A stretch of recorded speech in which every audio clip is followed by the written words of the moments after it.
Olé, olé, olé, olé. Olé, olé. Olé, olé, olé, olé. Olé, olé.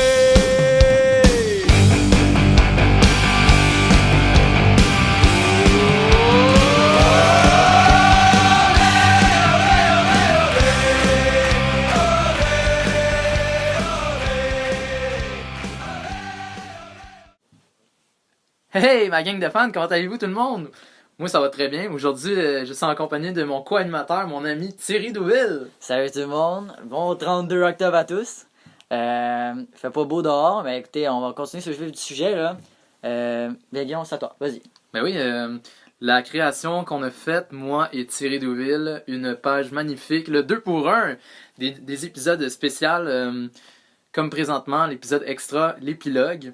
Aujourd'hui, nous allons vous parler un peu du concept du podcast, vidéo et radio. Donc, je te laisse la parole, mon Thierry. Ouais, ben effectivement, écoute, le podcast en gros, en ce moment on est en train d'enregistrer audio seulement, puisque c'est un peu un épisode extra. Mais normalement les autres épisodes, comme éventuellement comme ce soir, il va y avoir un épisode vidéo autrement dit. On va être avec les gens en live Facebook sur notre page, alors n'hésitez pas à nous suivre, hein. Je vais continuer à me plugger une couple de fois ce soir. N'hésitez pas à nous suivre sur notre page Facebook. On va être en live, nous, à chaque vendredi, en gros. Le podcast, c'est à chaque vendredi, on est en live. On répond à vos questions. On a un invité, on lui pose des questions avec vous. Si vous posez une question à notre invité, on va lui poser. Avec ça, il y a aussi, chaque vendredi, après avoir notre invité, on va faire un tour des forces de la Ligue, la LHTR. On va faire le tour de la NTHL aussi. S'il y a des tournois, éventuellement, on va en parler. Les résumés de tournois la semaine qui va s'en venir. la semaine en fait qui va suivre le tournoi. On va résumer tout ça, les positions, etc. Ouais, c'est pas mal c'est tous ça. les segments qu'on va présenter. Il y avait aussi les segments tour d'horizon, comme tu as dit tantôt. Il y avait aussi des segments boule de cristal. Ça, c'est les prédictions un peu. On va en faire aussi un peu durant les séries parce que les séries vont être chaudement disputées et vous ne voulez pas surtout rater ça. Exactement. Beaucoup de parité dans la Ligue cette saison. Là. Il y a beaucoup de parité, comme j'ai dit précédemment. Écoutez, les divisions cette année sont vraiment faites d'une manière qu'on... C'est difficile de déterminer un gagnant. Peut-être dans la division kamikaze. On va présenter les divisions lors du prochain épisode, n'inquiétez-vous pas. Mais dans la division kamikaze, ça devrait être chaudement disputé. Mais il y a quand même un certain favori, là, Carlo Bossio, numéro 1 mondial présentement. Ah. Mais sinon, dans toutes les autres divisions, ça va être assez serré. Là. Je te dirais, dans chaque division, pas mal tout le monde a une chance de gagner la bannière de division. Exactement. Même pour le segment nouveau arrivé, il y a des nouveaux arrivés qui vont peut-être faire... wow! Ouais, ils vont faire fureur. Écoutez, il y a nouvelles équipes qui sont, on peut dire dangereuses peut-être pour chaque division. On pense à des équipes comme Montréal qui vont rejoindre la Ligue. Même dernièrement venus, fraîchement d'hier, les Golden Knights Las Vegas, qui est supposément une équipe expérimentée. On en parlera aussi dans le prochain épisode. Soyez des nôtres, n'oubliez pas. Ce que je peux poursuivre là-dessus, c'est qu'il faut pas oublier que l'Hockey sur table, c'est un jeu, c'est un jeu en fait. Compétition. Exactement, c'est compétition, mais aussi esprit sportif. Puis on s'amuse tout en étant compétitif dans le fond. On fait des stats de tous les joueurs. Dans chaque équipe aussi, en fait, une stats d'équipe puis une stats des joueurs. Exactement. Mais moi, je suis intéressé à savoir, Thierry, ton cheminement, là. Tu as 10 saisons en dessous de ta cravate. Depuis 2009-2010 que tu joues, je suis intéressé à savoir tes prix et récompenses. T'en as-tu? Ben écoute, je suis pas tant un grand carton. Je suis jeune, je viens d'avoir 18 ans la semaine passée. T'es un jeune. Je pense que les gens me connaissent quand même. Mais je joue depuis quand même 2009 déjà. Moi, ça fait longtemps, déjà 10 ans. J'ai commencé jeune. J'ai commencé à 8-9 ans, là, Ok. dans le fond, dans la LHTR. Ensuite, j'ai commencé à faire des tournois. C'est ça, j'étais première à un moment donné, moins de 18 ans. Puis j'ai gagné quelques tournois.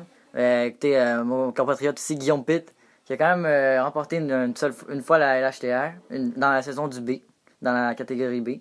Puis tu joues depuis combien de temps, Guillaume, toi? Moi, ça fait 7 saisons que je joue. Ben, depuis 2013-2014. Puis c'est venu quand j'ai commencé à jouer dans un tournoi, à cause qu'on avait acheté le jeu de Carlo. D'ailleurs, on Bossio. s'est rencontrés là, moi puis Guillaume. D'ailleurs, Je me oui. rappelle. Effectivement, je me souviens, c'était un tournoi à Sainte-Julie, si je me souviens bien, ou Sainte-Sophie. Puis j'avais joué à ce tournoi-là, puis j'avais fini, d'après moi, entre la 4e et 5e position. Puis là, j'avais rencontré Martin Douville qui nous avait parlé de la ligue en tant que telle. Puis là, ça avait intéressé moi et mon père. Donc on avait commencé en 2013-2014 et par la suite, j'ai gagné la Coupe B et mes prix récompenses. À ma première année, j'ai gagné l'esprit sportif. À ma deuxième année, j'avais gagné le joueur le plus amélioré. Puis par la suite, j'ai gagné encore le joueur le plus amélioré en 2017 lorsque j'ai gagné ma Coupe B. Puis parlons des jeunes en passant dans cette ligue-là. Les jeunes poussent, mesdames et messieurs. Oh, Écoutez, on va parler là, plus profondément lors des prochains podcasts. Mais les jeunes Vio Sont à surveiller. sont vraiment à surveiller cette saison. Ils font le saut dans la catégorie A. Des jeunes comme Guillaume Pitt aussi dans le B. Ils vont tenter de répéter leur exploit de 2017. Des jeunes comme Pittsburgh, Jérémy Ayotte. Lui qui n'a jamais vraiment touché aux grands honneurs. Passé près quelques années. Incapable encore une fois de terminer la bataille. Finish the fight en fait, comme on peut dire un peu. Comme les Nats, malheureusement, qui ont gagné la série mondiale hier soir. On est présentement le 1er novembre.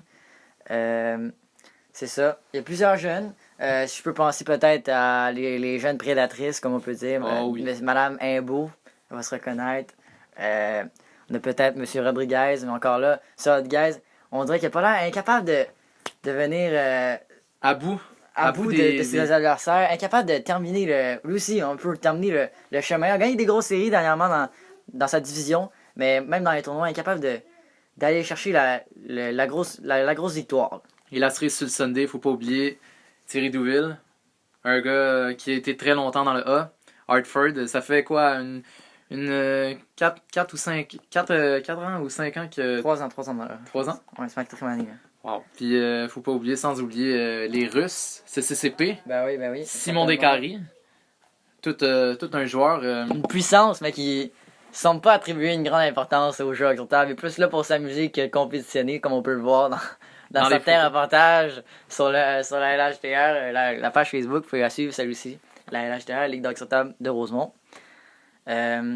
Pour revenir au sujet d'avant, un peu sur le thème du podcast puis du exortable en tant que tel, faut savoir aussi que l'exortable, il y a plusieurs jeux. Nous autres, on n'est pas sur le Stiga ni sur le Game Room, on est vraiment sur le Carleco 5380, c'est une version un peu remasterisée avant dans le vieux temps. Dans votre temps, là, si vous aimez mieux, les parents qui nous regardent, les gens entre 40 et 60 ans, là, dans votre temps de base, si vous aimez mieux. Prenez-moi pas comme un méchant garçon en disant ça. Mais ouais, c'est ça. C'est une version un peu remasterisée par Carlo, puis Solo Table aussi qui font la même chose, je crois. Je suis pas mal sûr. Ah oui, très très très sûr. Moi, j'ai Solo Table et Carleco et moi je peux dire que je suis très fier de jouer sur ces deux tables-là. Donc pour la prochaine épisode, ça va être la rentrée. Donc on vous parlera des segments de prédiction.